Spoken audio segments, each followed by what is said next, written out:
Investing in cannabis and the recent political changes surrounding that particular industry here on this episode of Investors Hub Market Vision. Hi, I'm the new and improved Andrew here with a vest.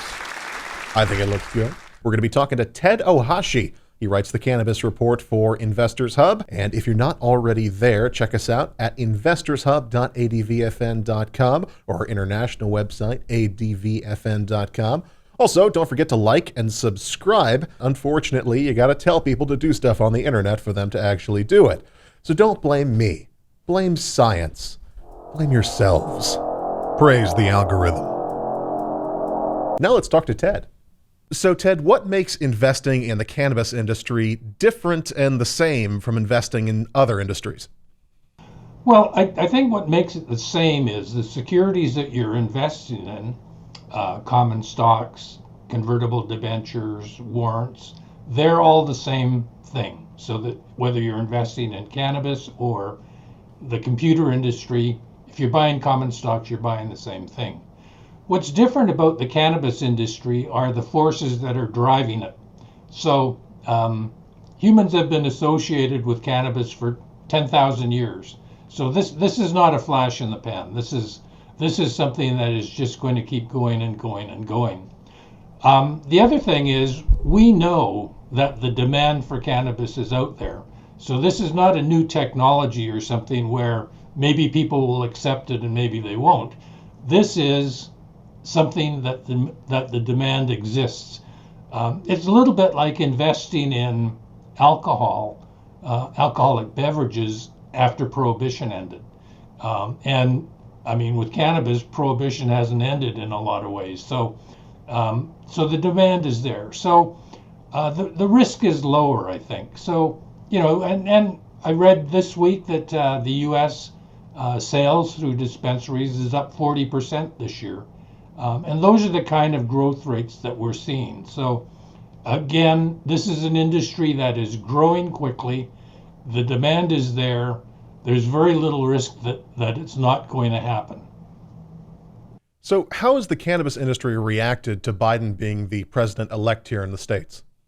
Well, it's reacted very well.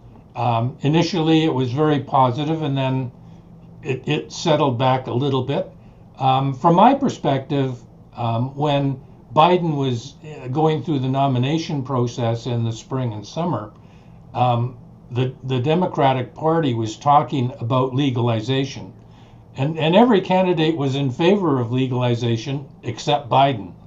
And so when he won, then it took a little bit of a step back. And so now they're talking about decriminalization, which is quite a different thing. So federally in the U.S., I think it's going to remain a Schedule I drug for some period of time, and that's a little bit of a disappointment from 6 months ago. But it's a much more positive 4 years ahead than the 4 years that we've just passed.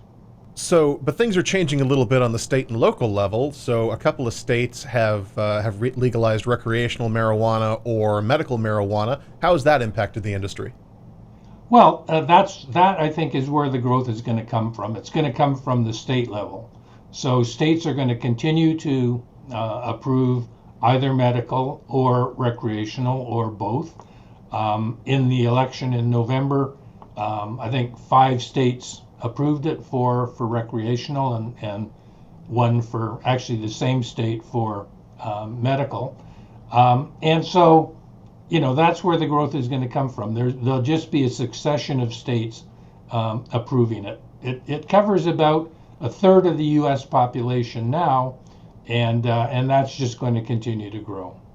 You're the writer for the Cannabis Report, which goes on Investors Hub, and as a part of the Cannabis Report, there's a model portfolio. So tell me a little bit about that.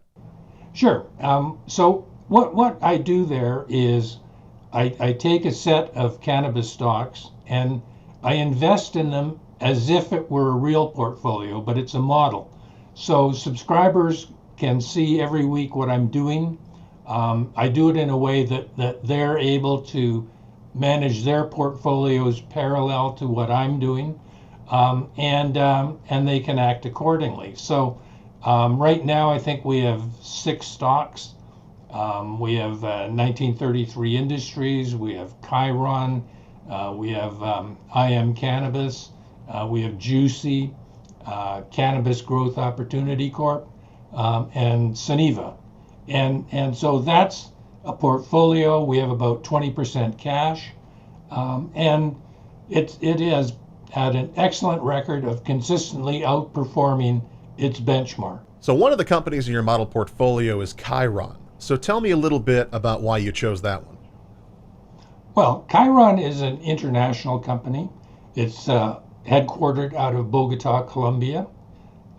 So it's servicing, from a medical cannabis point of view, Latin America and Europe. They've just made a small footstep into Asia. They are a very well managed company. Over 3 years, I've gotten to know many of their people very, very well. And they've done an excellent job. They funded the company 2 years ago, before all the trouble hit. So when everybody else was scrambling around trying to find money to keep the lights on, Khiron was able to continue on with their business plan.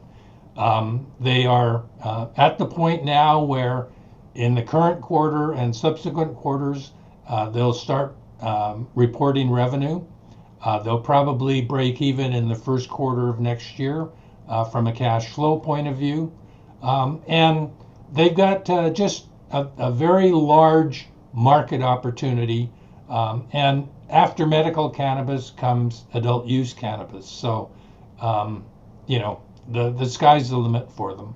Thanks for watching. Don't forget, check us out, investorshub.advfn.com or our international website, advfn.com. Like and subscribe if you like the video. Hit the bell notification icon so you don't miss any of our videos. And see you again soon.